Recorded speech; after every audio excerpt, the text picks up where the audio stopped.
Buddhadhamma Chapter 2 Six Sense Fears Pathways for Contact and Experiencing the World 2.1 Introduction. Although human beings are made up of 5 aggregates, the 5 skandhas, which can be further subdivided into numerous subsidiary factors.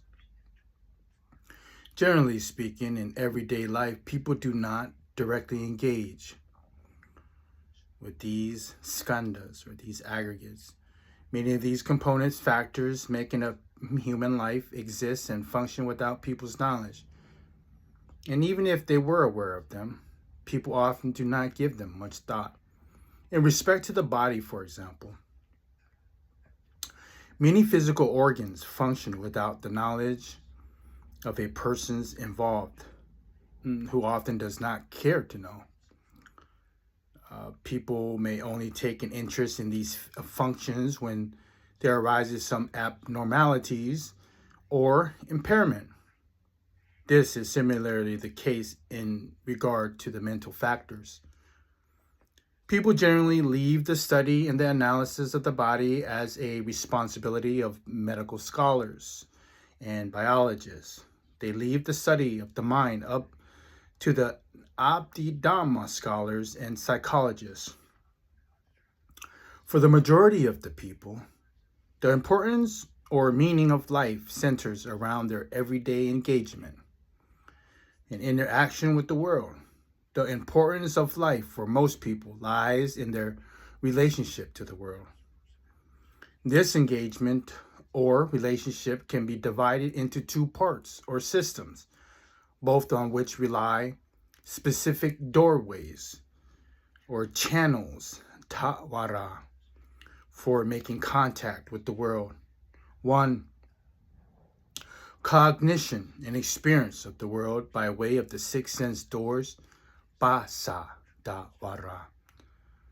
Doorways of sense contact, sense bases, the eye, the ear, the nose, the tongue, the body, including the mind.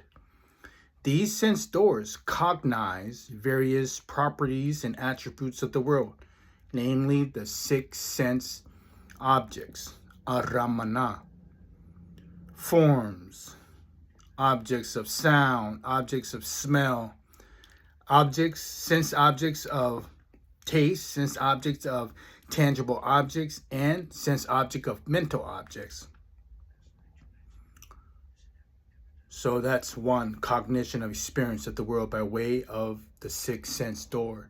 Number 2 is behavior and response to the world, relying on 3 channels of action: Kama dawara, Gaya dawara, Gaya is the body, Vachi or Vacha dawara, the speech, and Mano dawara, the mind. So we have 3 channels of action: the body, the speech, and the mind, resulting into physical activities, Gaya kammang, verbal action, Vache kammang, and mental action, Mano kammang.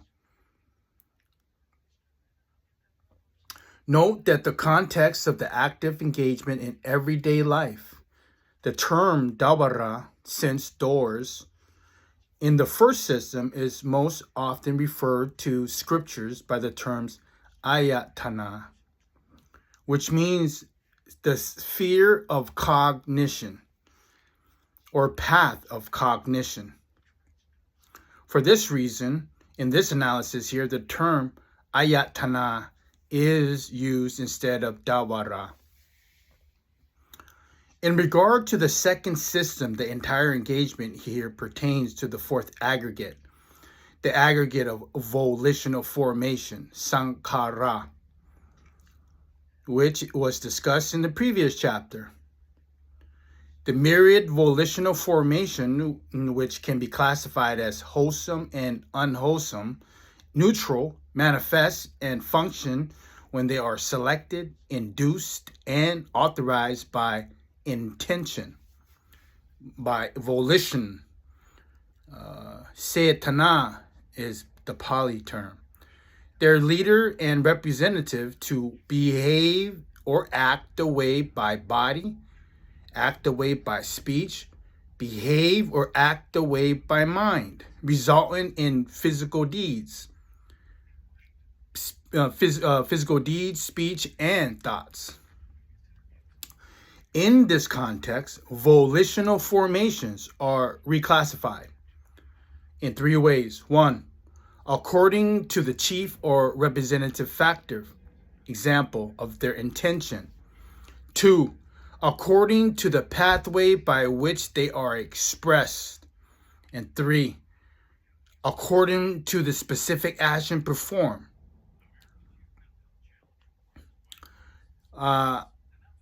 For example, intention and action. We're going to start with Kaya Sankhara, which is the body volition. The intentions expressed by way of body, Kaya Sansetana, right? The Kaya Dabara is the physical channel that moves to the Kaya Kamang, to the physical action. What Je Sankhara is verbal volition. The intention expressed by way of speech, Vachi Sansetana. It moves from Vachi Tatwara, which is the verbal channel, into the Vachi Kamang, into the verbal actions.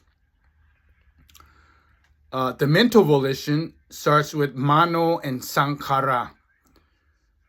So Mano Sansetana is the intention expressed by way of the mind. The mental channel would be the Mano Tatwara, and the mental action is Mano Kamma. In the previous chapter, the 5 aggregates of volitional formation, Sankhara, as the factors determining the quality and the attributes of the mind, has already been discussed in chapters 4 and 5 of Buddhadhamma, covering the process of human life and human activities, a detailed explanation of volitional.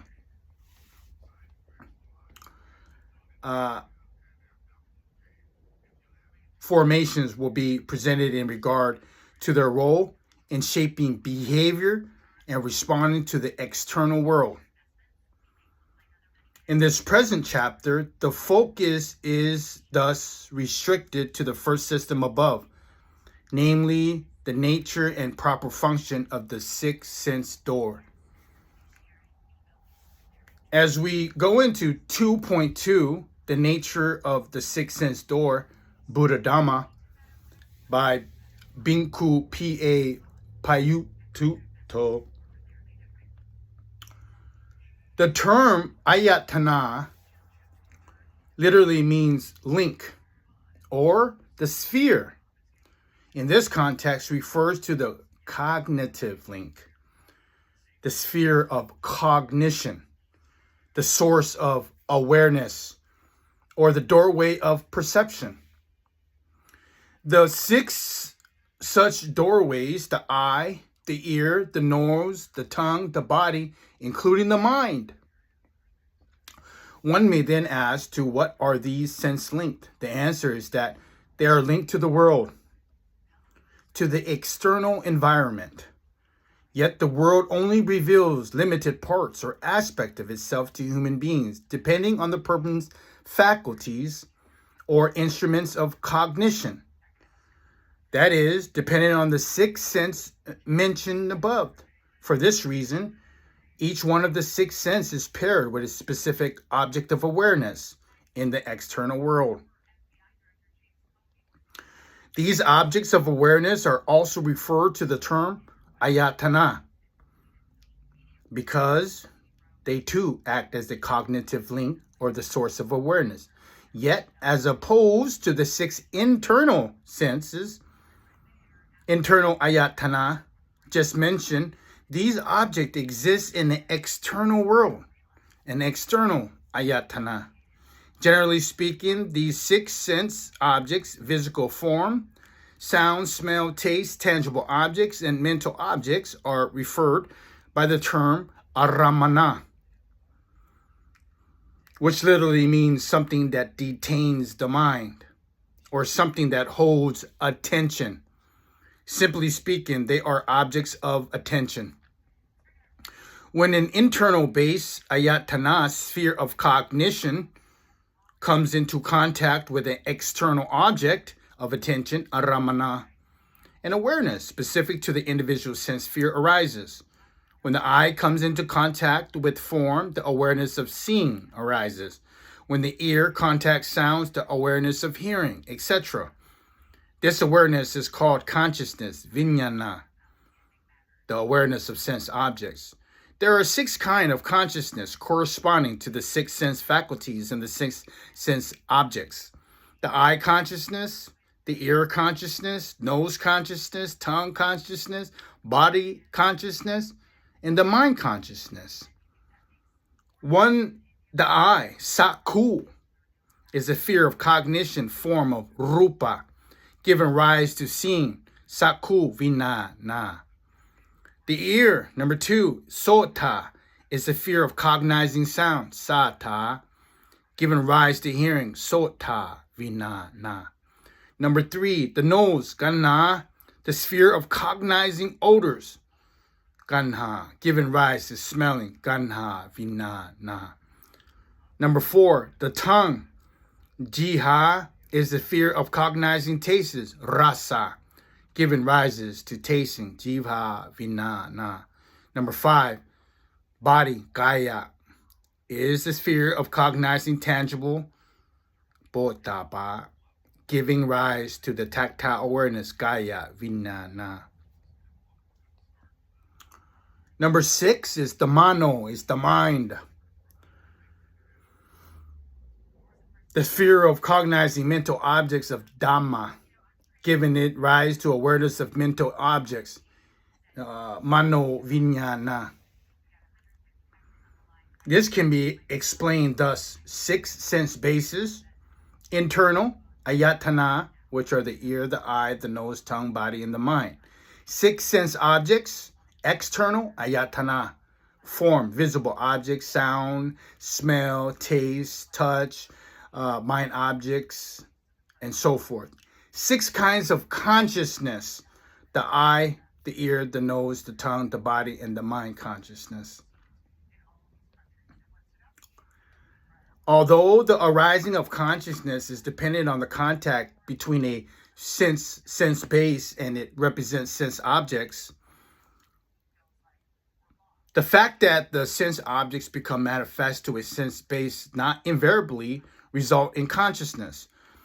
Other accompanying factors such as receptivity, determination, and interest must also be present.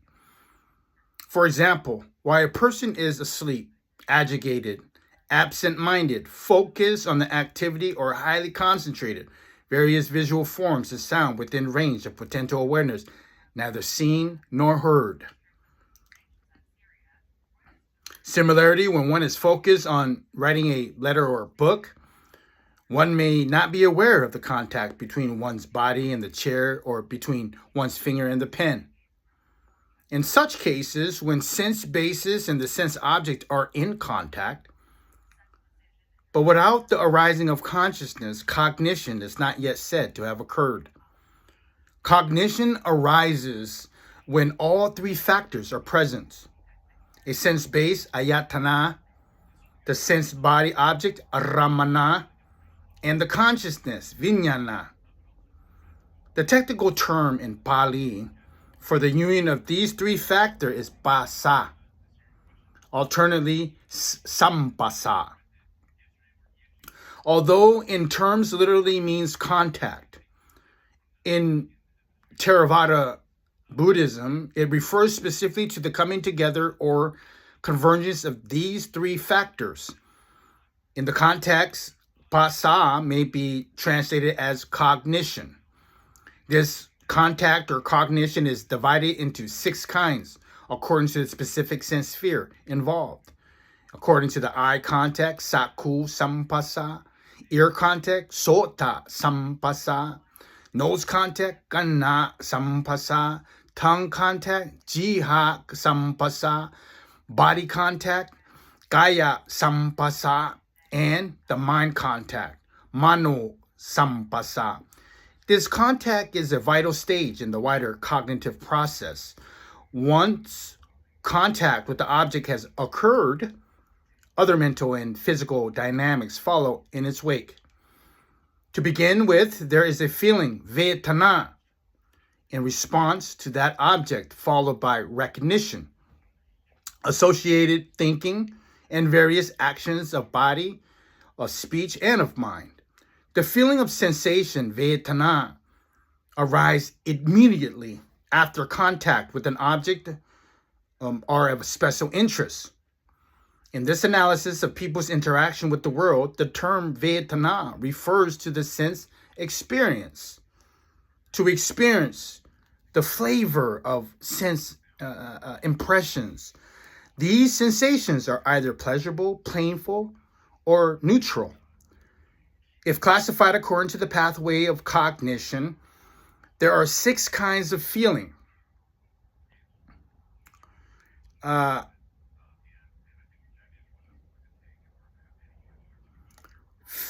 Correspond to the 6 sense bases. Feeling arises from the eye contact. Feelings arises from the ear contact. Feeling arises from the nose contact, and etc.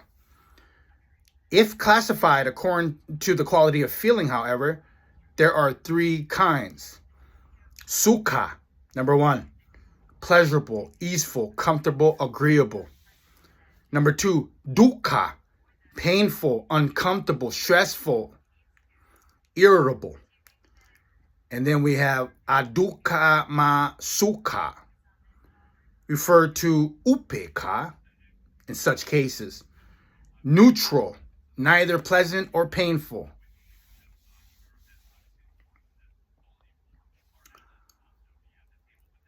The later division is sometimes expanded into 5 kinds of feeling.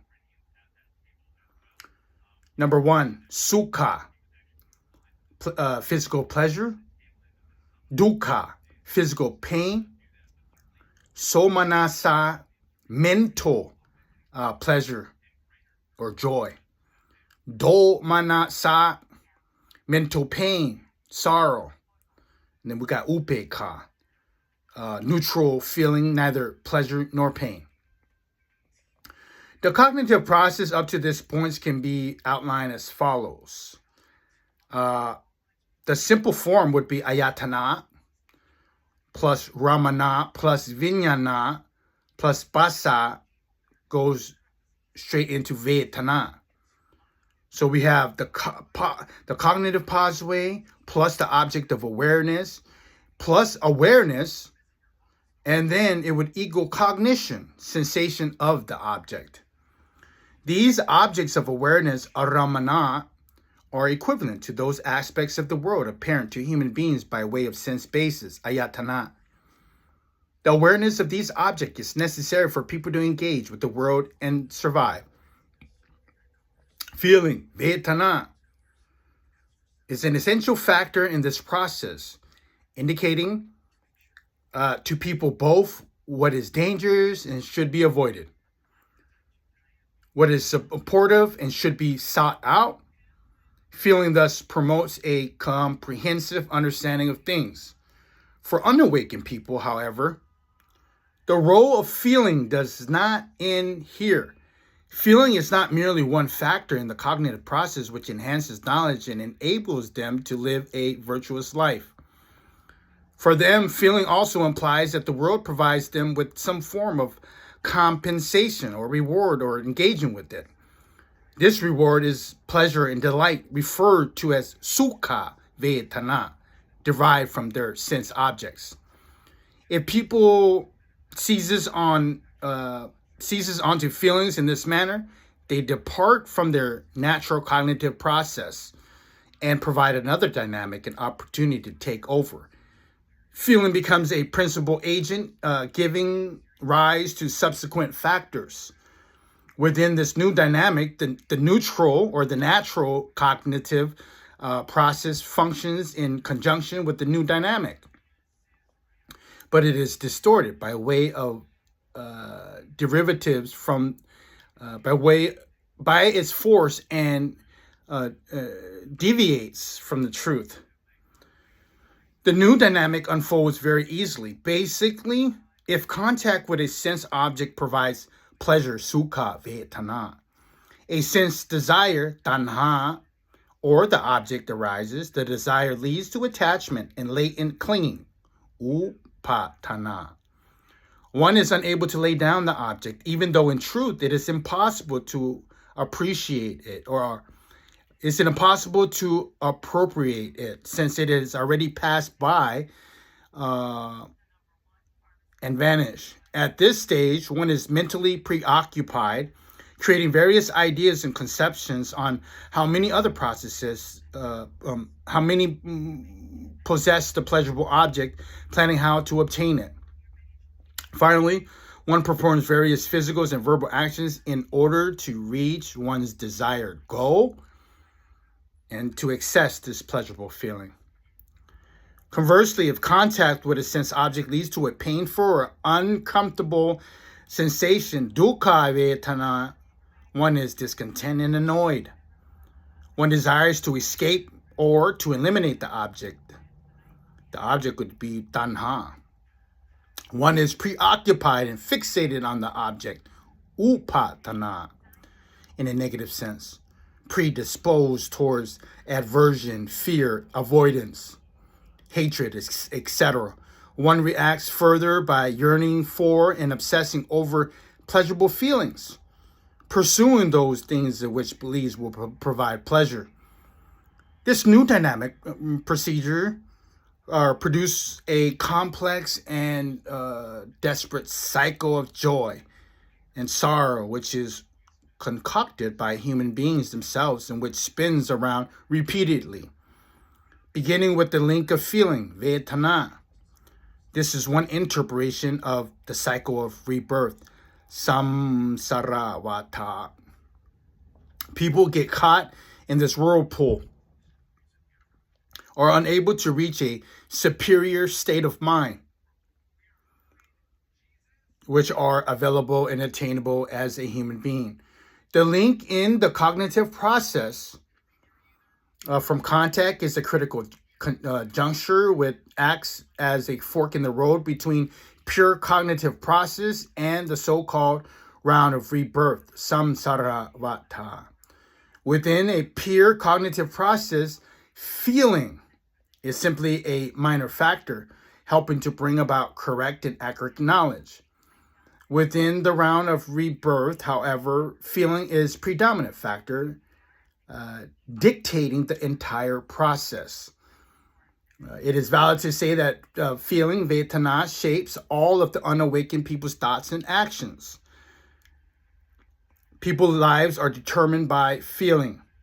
Within this process, people do not experience sense impressions merely to learn about the world and to engage with it in a healthy way, but they also begin to view the world as something to be consumed.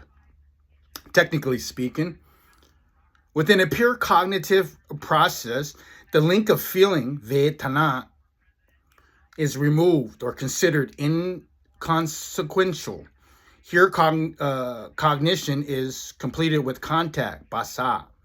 The following stage is referred as the process of knowing and seeing, nana dasana, or the process of turning away, vivata, which is the opposite to the round of rebirth, samsara vata. Second, the link following the form of contact is a critical juncture in terms of ethical conduct.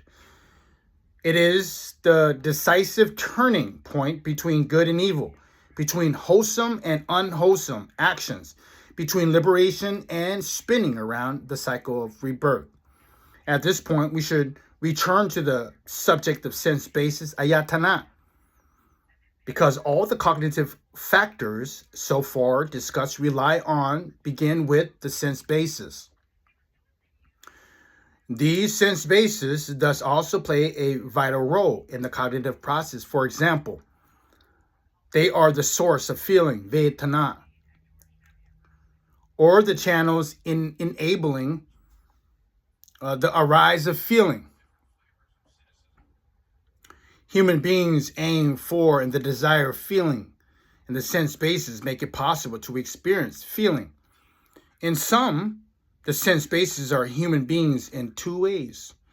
One, they are the pathway for experiencing the world. They are the locus where aspects of the world are submitted to human beings. They are the instruments for communication, providing people with raw data for understanding. They are essential for helping people engage successfully with the world, to live well and to survive. Number two, they are the channels for consuming the world.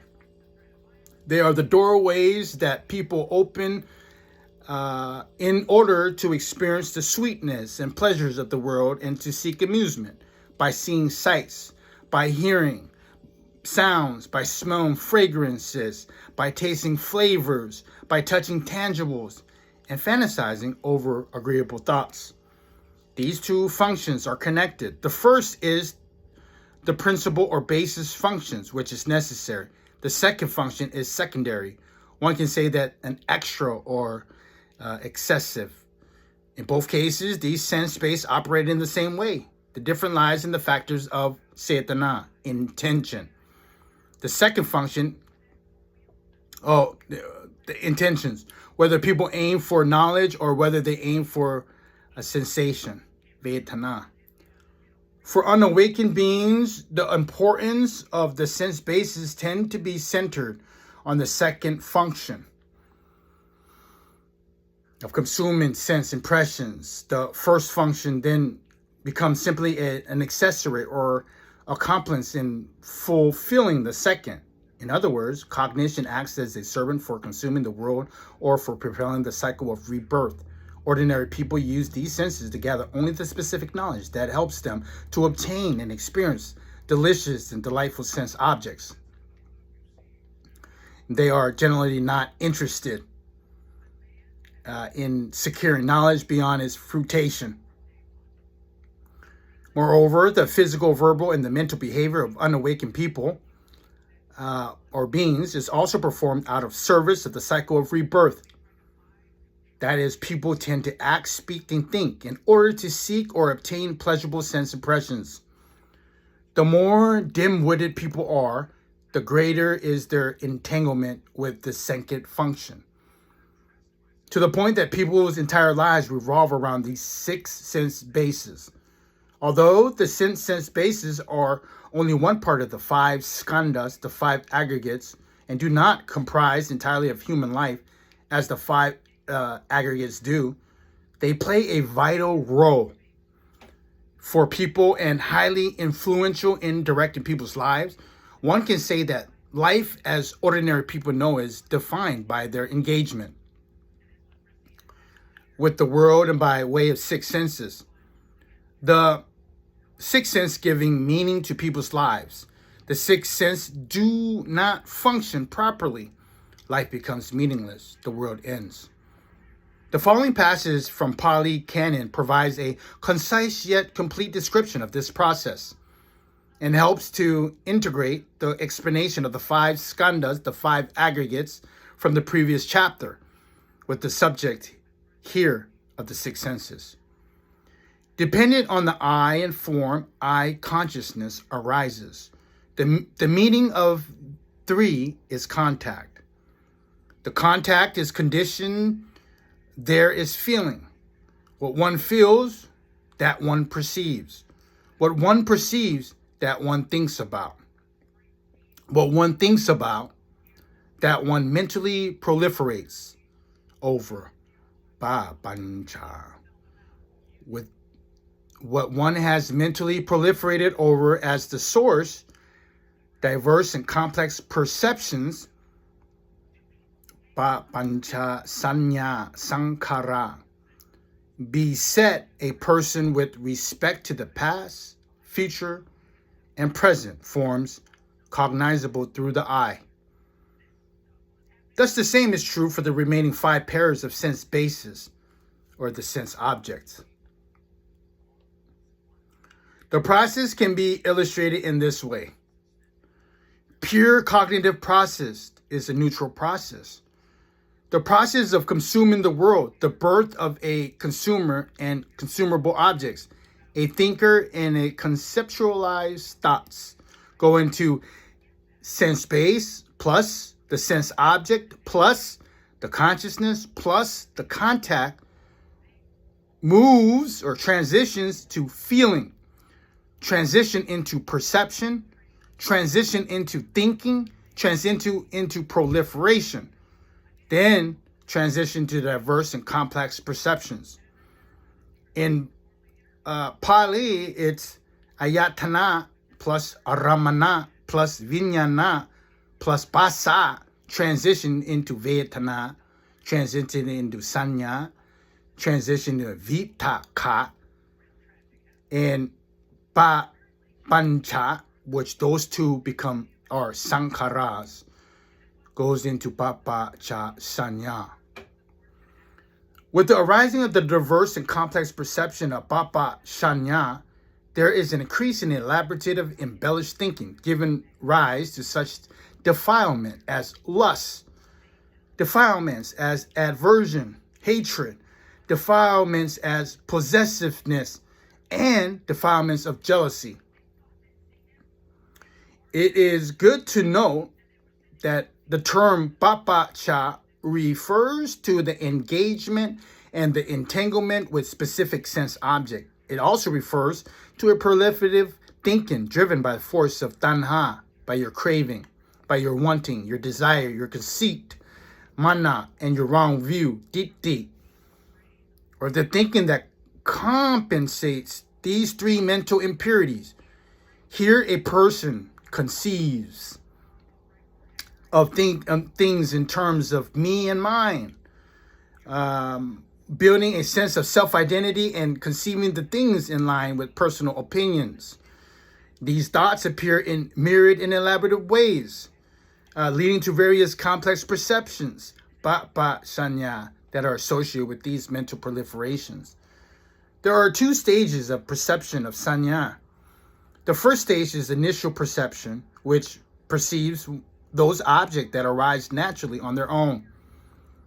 The second stage is pancha sanya, is perception based on mental formation, sankhara, which fabricate myriad and elaborative images or concepts in relations to sense objects as mentioned above. 3. The entire cognitive process can be divided into two parts. A, the first part, from the internal base of feeling, comprises a pure cognitive process. All of the inherent factors arising according to the natural causes and conditions.